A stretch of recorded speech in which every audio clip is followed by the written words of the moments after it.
All right, good morning, gathered and scattered. It is Friday morning here at the gathering, and so we're recording this as follow-up to Sunday's message, so maybe you'll get the chance to be with us live on Sunday. Maybe you'll watch online, Facebook somewhere, YouTube, all of those different avenues of joining and being a part of worship Sunday morning. And so this is follow-up. Are you humble? Well, wait a minute. Don't answer that question. See, if you answer that question, you defy that question. You see, nobody sets up a website to say, look how humble I am, right? Nobody writes a book about how humble I am. See, our culture doesn't teach humility. So let's ask that question just a little bit differently. You ready? What does humility look like? What does humility look like in others? I think the perfect example of humility is the life of Christ. Jesus showed us what it means to be humble. I mean, think about it.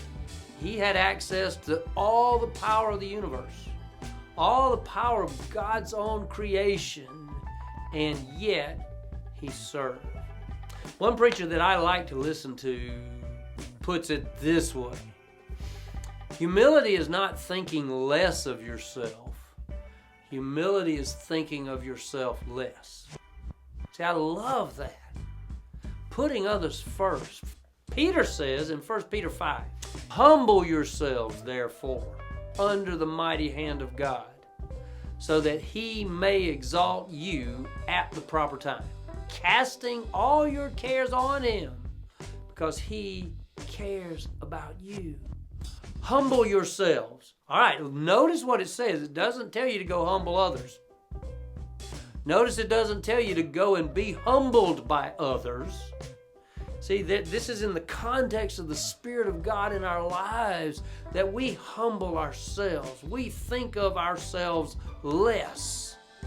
We put others first.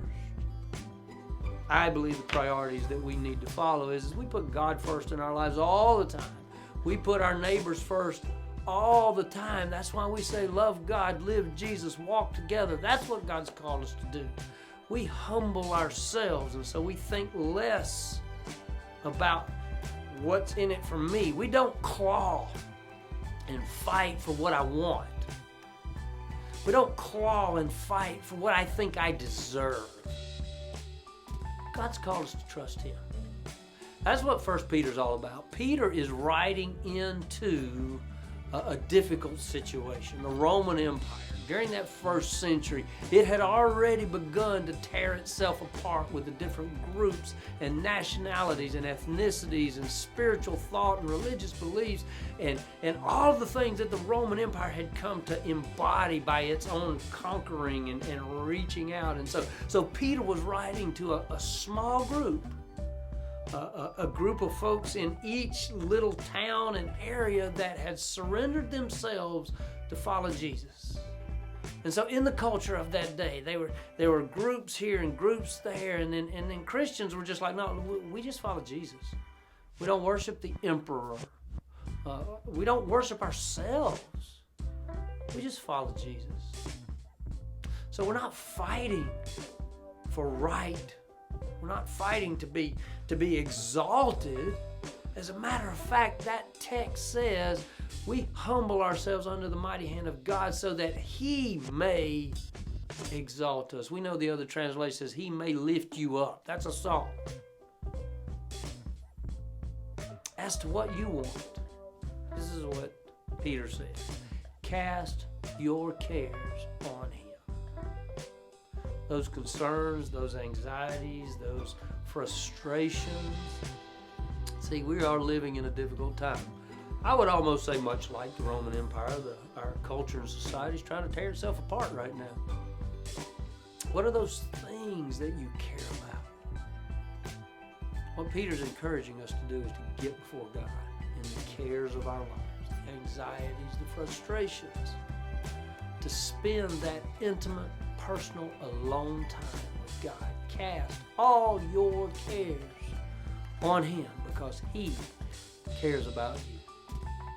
So let's back up to the top and ask a few questions that you can take this video, Sit down with your family. Sit down with a friend or a bunch of friends or a small group or whatever. Let's ask this question. What does humility look like? What does it look like to think of yourself less? What does it look like to put others first all the time? Not just the ones you pick and choose. Okay, I'm going to put that person first, but not that person. I'm going to put my family first, but not those other people's families. What does it look like to put others first all the time? Peter says it, humble yourselves, therefore, under the mighty hand of God, so that He, God, may exalt you when? Today? Maybe, maybe not. At the proper time. Casting all your cares on Him because He cares about you.